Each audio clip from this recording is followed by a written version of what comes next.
Good morning. Good morning. This is Jen Sugarmeyer, your host of Higher in Heels. And today we are talking about success. This whole week, we're going to talk about success because as high achieving women, just as humans of the earth, success is something that comes in and out of our minds. And if you're like me, many of us suffer from the not good enough syndrome or not whatever enough. And it's fill in the blank, successful enough, pretty enough, skinny enough, successful, whatever that may be for you. And we're always thinking about this definition of success. And as a society, we're always putting goals and objectives out there, and we're talking about who's done what and who's who and who's on the red carpet. And we're always looking and we're comparing each other. And so this week, we're going to talk about success and what that means for you. And I was excited to talk about this topic today because I ran this 5K this weekend, and I wouldn't say I'm a runner. I'm a jogger, and I'm lucky that I have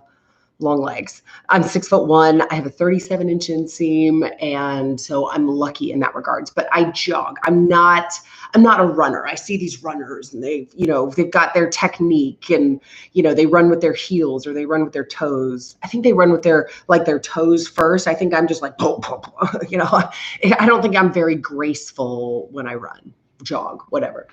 But I go out there and I try and I do the things. And I remember as I was out there this weekend, and there, you can start at different times. So they blow the go, and everybody starts when they start. And there were 1,400 people that were out there this weekend. So we all can't start at the first. The people in the back can't, go faster than the people in the front when you're at a big old, because you'll plow over the people that are in the front. So it's usually the people that are in the front, they start going, and then as the crowd, and then finally you get to the back. So we're all at different paces, and they had people doing, the 10K, they went first, and then it was the people doing the 5K. And so there were people that left at different times but they clock you because you've got a bib on with your number. And when you cross that line to get started, that's when your timer starts. So it doesn't matter if you're the first one that leaves or the last one that leaves, they clock you at the time that you start. So as I'm going through, and I was running with a buddy of mine, and at some point I said, okay, I'm going to run on because I wanted my legs to move a little bit quicker. And I wanted to push myself. I wanted to just see how, what I could do. So I spent, the first few minutes running with my buddy, and then I went off. And as I was running, there are people that I'm passing, and there are people that are passing me. And the obvious runners are the ones that are passing me. And some of them are like passing me and holding flags in the air. I'm just like trying to run or whatever. And I had my music on. I was listening to my heavy metal, and I was playing my air drums, and I was just in the zone and and all that. But as I'm running, and I only did 5K, which is just a little over 3 miles, and the course kind of does one of these things, and then you double back and so you're kind of passing people at different points and whatever. And it's very easy to think, man, I'm not going to win this race. I'm not going to be first because people are passing. But the truth is, they could be finishing the 10K race, and you don't know. You don't know if they're 10K. You don't know if maybe these people, whatever. Because again, there were people that started at different times. Are they doubling back around? Was that just their first loop? Was that their second loop? What was it? And as I was running, I kept thinking about how so many times in our life, we are comparing ourselves to other people. And especially, it's these, I will say, high achievers. We're looking around at what other people have done, and then we compare ourselves. And I don't think looking around and seeing what other people have done are a bad thing. I don't think that's a bad thing. The reason why is because it gives us a baseline a lot of times. It shows us maybe what's industry standards. But it doesn't mean that just because someone has been able to accomplish a certain level of success, that that's where we need to be immediately. Because if you look at Tony Robbins, for example, we'll just use Tony, or Lisa, let's use Lisa Nichols, or Oprah, or Ellen, or any of these women that, I mean, you look at them and you think, man, that is success. I don't know how many billions of dollars, Ellen and Oprah are worth, but wow. And Oprah being the first Black woman to just break through in her talk show and her magazines and all the things, right? Wow. What was the road to get there? What was that journey? And everyone has their story. So it's so easy for us to look at something, look at a target and say, that is success. And I'm not there. And we compare ourselves. Just like as I was running, it was so easy for me to look around and say, oh my gosh, people are passing me. I'm not the fastest. And the truth is I'm not the fastest. And I do know that. But we compare ourselves to things that we can see. And as I was running, I kept thinking about how far I've come in my own journey. And when I was a kid, honest to goodness, when I was a kid, I remember we would have to do the mile when we were in PE, physical education. I don't even know if they still call it that these days. But anyway, they would have physical education in school. And I was always one of the last ones. It was me and this other kid. I remember his name. I won't say it here. I remember I could always guarantee that he was seriously going to be last, but I was about second to last. And it would take me 12, 13 minutes to run a mile. I just wasn't this athletic kid. I just wasn't into physical fitness. There were these kids out there just, 7-minute mile, 6-minute mile. And here I'm coming in.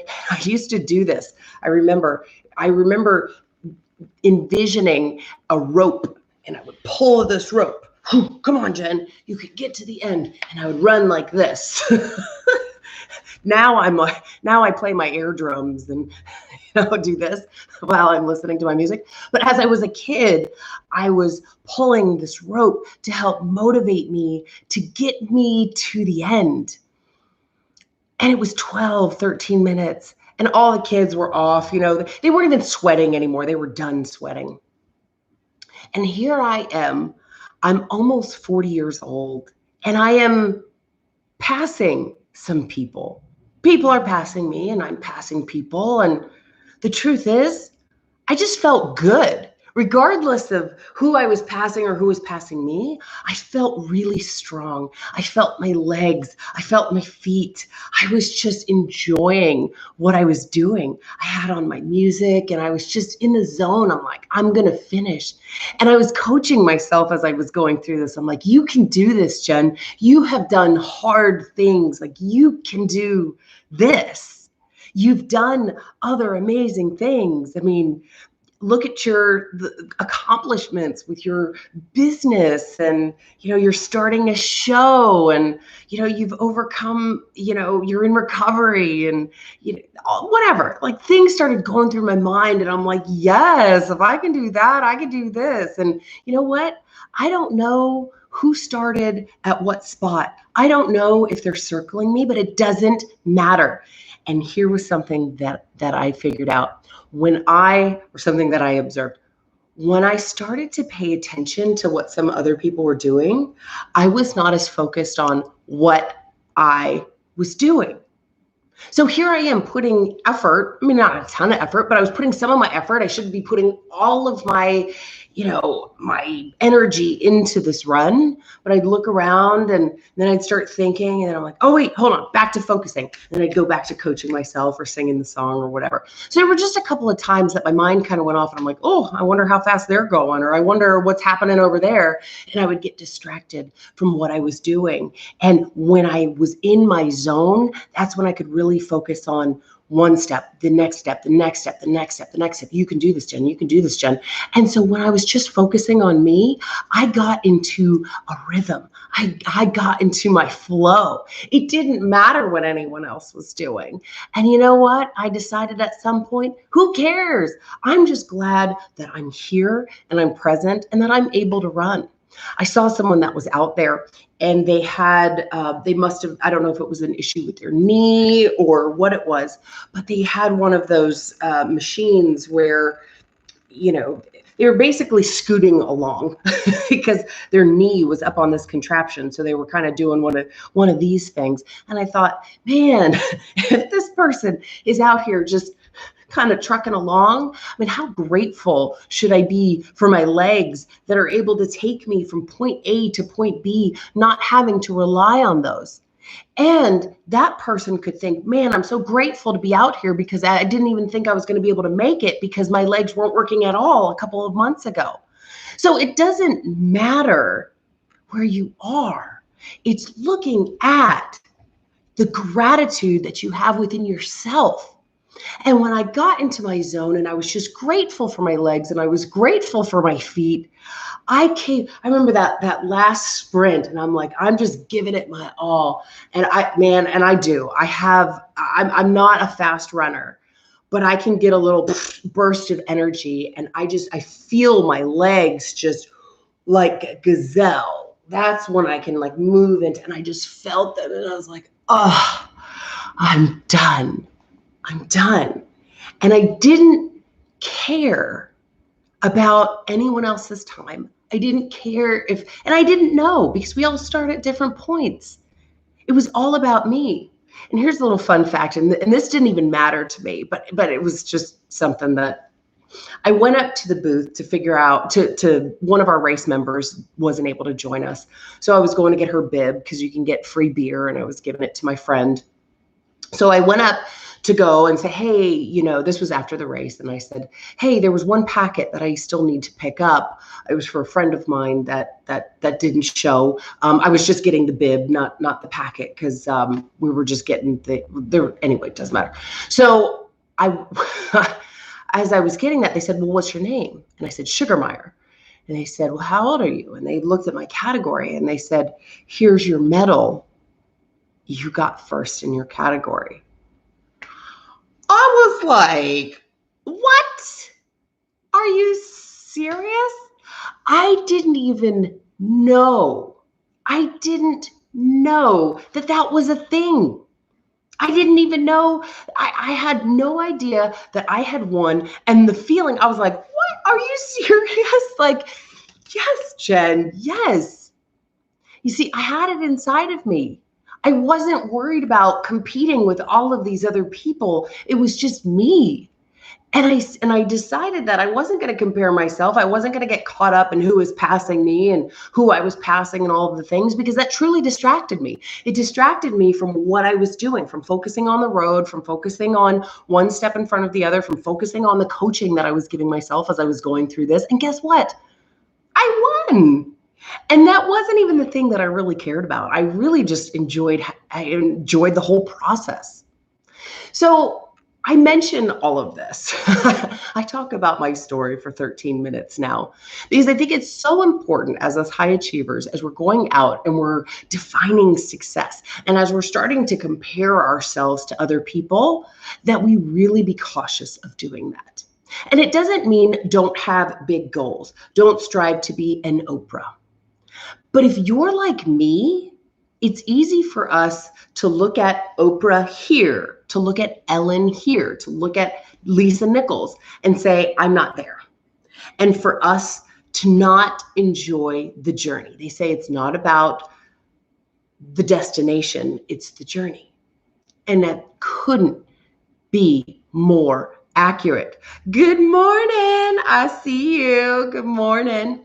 And it couldn't be more accurate, where we are so focused on that destination that what about that journey? I see Miss Renee. She just joined. I had to give her a shout out. But when we get focused just on the destination, that's where we start to get down on ourselves for not being there.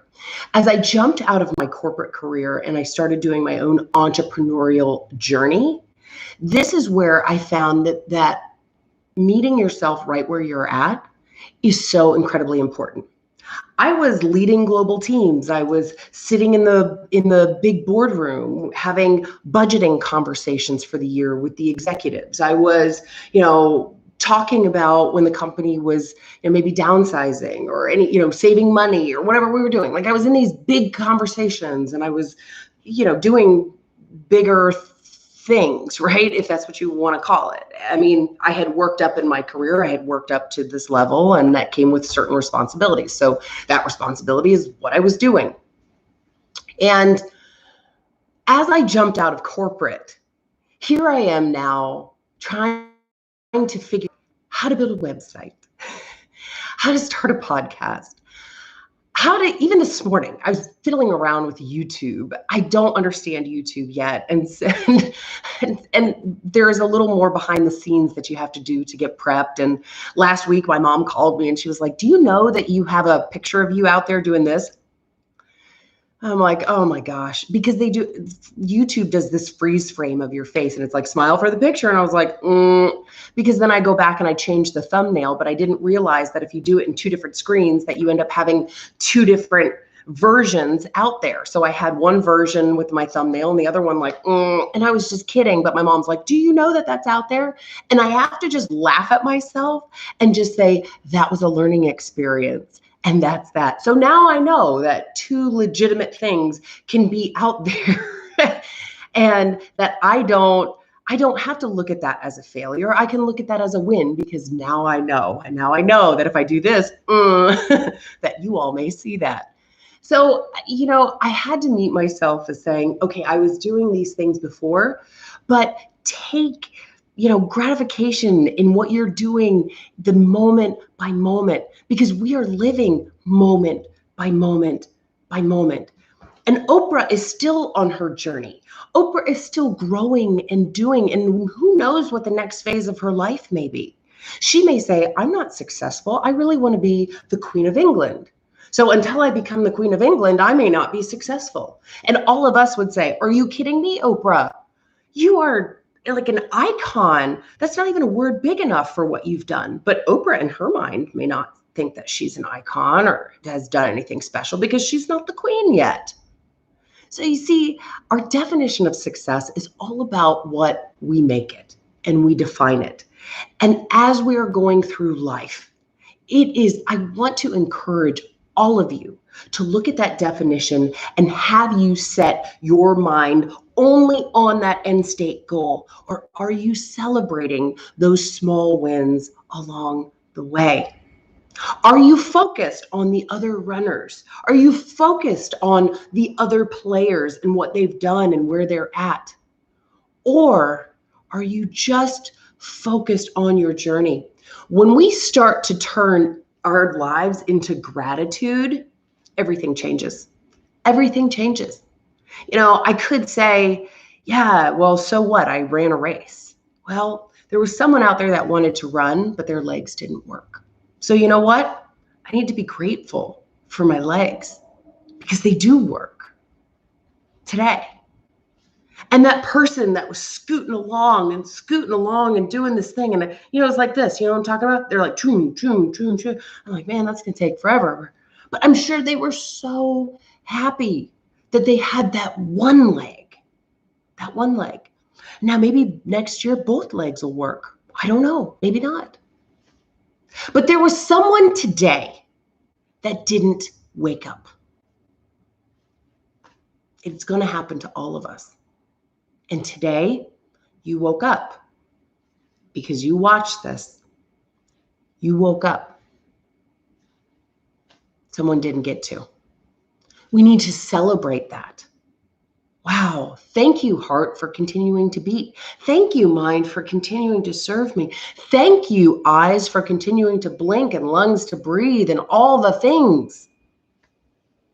It changes the dynamic when we start to live in gratitude. I'm so grateful I figured out how to upload something onto the internet. I'm so grateful that my mom told me that I had that hanging out there on the internet, and I could learn from that experience. I'm so grateful for all of these things. And that to me is success. So what is your definition of success?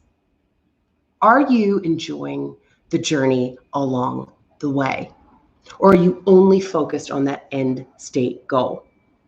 And when you reach that end state goal, what then? Are you done?